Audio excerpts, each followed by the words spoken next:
Well, we've got with us State Representative Alex Andrade on We Don't Color on the Dog. Alex, thank you for doing this again. Happy to, Rick. How's it going?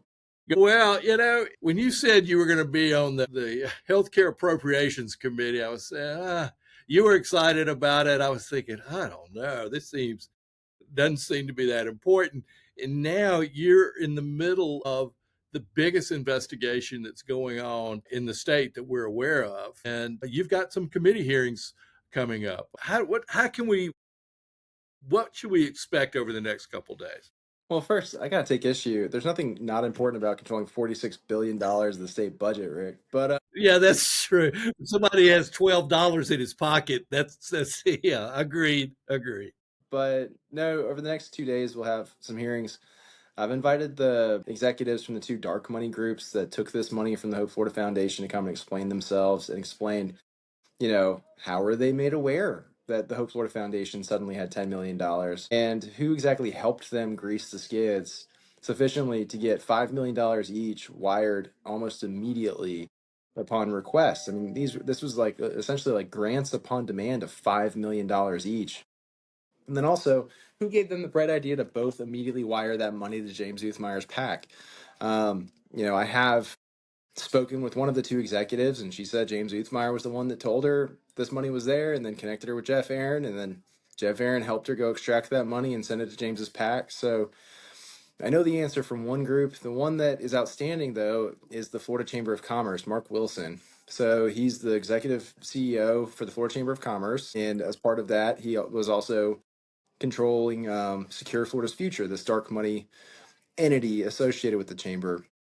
Mark seems far more complicit in the fraud than the other group. He's taken a similar approach to James Uthmeyer and DeSantis, almost telling us we should be thankful they committed money laundering and wire fraud because somehow Amendment 3 failed, so that just justifies the criminal activity. Rick, Tallahassee sometimes can be a little weird, but in the real world, if someone defrauded the state or a charity of $10 million, someone would go to prison. These people are acting like it's Camp Tallahassee and this money's not real. It's absolutely real. These are taxpayer funds that were absconded with by our now Attorney General in cahoots with people like Mark Wilson and Jeff Aaron. Well, we know from the Tampa Bay Times and Miami Herald, their report this week, that they've got a draft of the original settlement agreement, and the entire 67 million dollars was all intended to go back to the Medicaid fund. And then all of a sudden it gets 10 million will be peeled off to a charity. Your argument from the very beginning that this isn't business as usual, this was always Medicaid money. The records are starting to show that that's exactly what it was. What's more is, so when a state settles with somebody for Medicaid money and a Medicaid claim, they have to report that to CMS and pay back the federal government the federal share. Here in Florida, that's 57%. What's funny is, yeah, the governor's office got an attorney at ACA to write a letter yesterday swearing up and down that that 10 million somehow wasn't Medicaid money. But they didn't bother to check with their CMS compliance department in the same state agency, who's giving back the federal government 38 million, which is exactly 57% of $67 million. There's no question that anyone in reality, every other state in the country that received this money has treated it all like Medicaid money. And somehow we're supposed to believe, like not believe our lying eyes and just trust them that, no, because we say it's not, this is perfectly A-okay. These were taxpayer funds, and the governor's office and James Uthmeyer treated it like their own personal piggy bank. The other thing, I spent way too much time Easter morning looking at Form 990s and looking at this Hope Florida Fund that operated apparently inside the Florida Education Foundation. The amount of credit that the checks that they handed out don't match what was in the foundation. And it doesn't really, some of it pops up in the Florida Education Foundation 990, but we don't know where the funds came from. And it really is, we don't even really, I have a hard time following the money on what is the Hope Florida Fund as opposed to the foundation. Well, one thing I think people need to kind of internalize is that the governor's office, it runs far more akin to, say, Veep than it does House of Cards. These people might be petty, they're certainly incompetent, but it's comical how incompetent they are. These people are not, we're not sending our best to the governor's office right now. These people are not doing a good job of even covering their tracks. And they just simply refuse to produce information and hope people kind of forget about it and get swept under the rug. You have you seen the grant requests from SOS? Have you seen that? Yeah.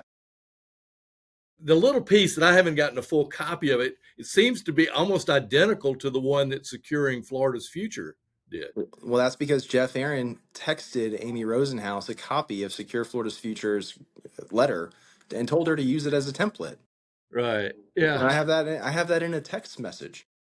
Yeah, well, and we put some of those up on the blog or over the weekend. It's and then what we're seeing now. I mean, this is, for me, this is like you said. Anywhere else, it would be someone would be at least would be a grand jury investigation somewhere. Here in my type of work, I follow the dots and I get the documentation, and there are enough documents, and I don't have everything you've got, Alex, but there's enough. This is a major scandal.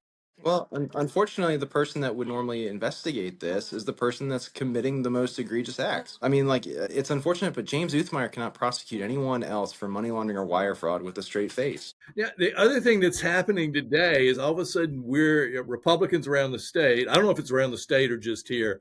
I've It's been sent statewide. I've been sent at least 3 copies of a text where they need to email or contact your office because it doesn't explicitly say stop the investigation, but that's what the message is for you to stop investigating. Which is also hilarious. Ron Pack, which is the name of the pack, Ron Pack, is a federal pack that Governor DeSantis should not be coordinating with. Like, the incompetence is that clear sometimes. It's like everybody and their mother knows you can't coordinate with the federal pack. And yet here's Ron DeSantis from Ron Pack sending out these creepy, weird texts using, pronouns that are weird, that are Yeah. sounding woke. And also, but I owe him a thank you. I've gotten nothing but encouragement from folks who've received these texts. Like, it's just been kind of a source of laughter.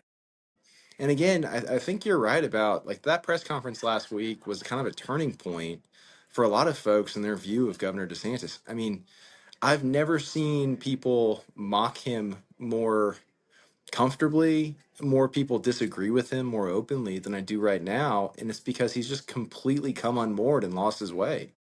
It was unhinged. Yesterday, I spoke to Downtown Rotary, and they really want to try to figure out why is this happening. And it's hard to explain on one level, but it really is. Here's someone who made his political bones on being on COVID.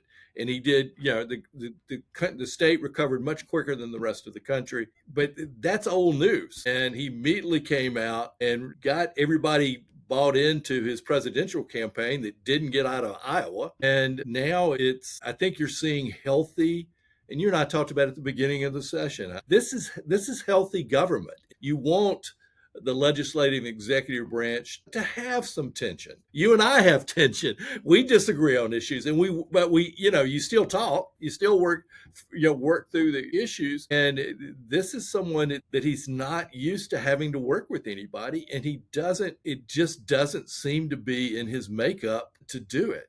Yeah, what's not healthy is the constant, incessant at this point temper tantrums and meltdowns he's having. That's not healthy.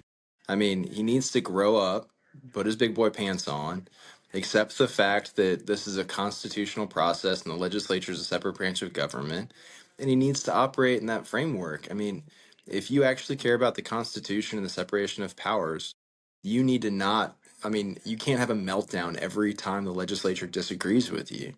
And what we're seeing is just a more and more emotional governor lash out and make rash and poor decisions. And unfortunately, the people that will be harmed by his actions are everyday Floridians. Well, and in the end, in any time investigation, anything you do, the best answer is lay down everything, lay down all the materials. This is how we did it. This is what and typically, if a mistake is made and it's an honest mistake, you admit it and you move on. Or if there's somebody acted out outside of their purview, that you handle that. But this isn't happening here. All right. I think they're calling you in your office. I'm on the floor, if folks can see. So Okay. I'm in the bubble. All right. Well, thank you, Alex, for doing this. We'll catch up. I'll be watching you tomorrow, so we'll see what happens next. Thanks, Rick. All right. Take care.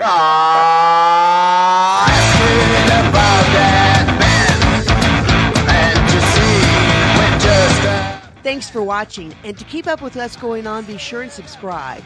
Just click on the little dog to the right and click the subscribe button. You can also like this video and click on the bell, which will notify you of new content. This really helps the channel grow. We appreciate you.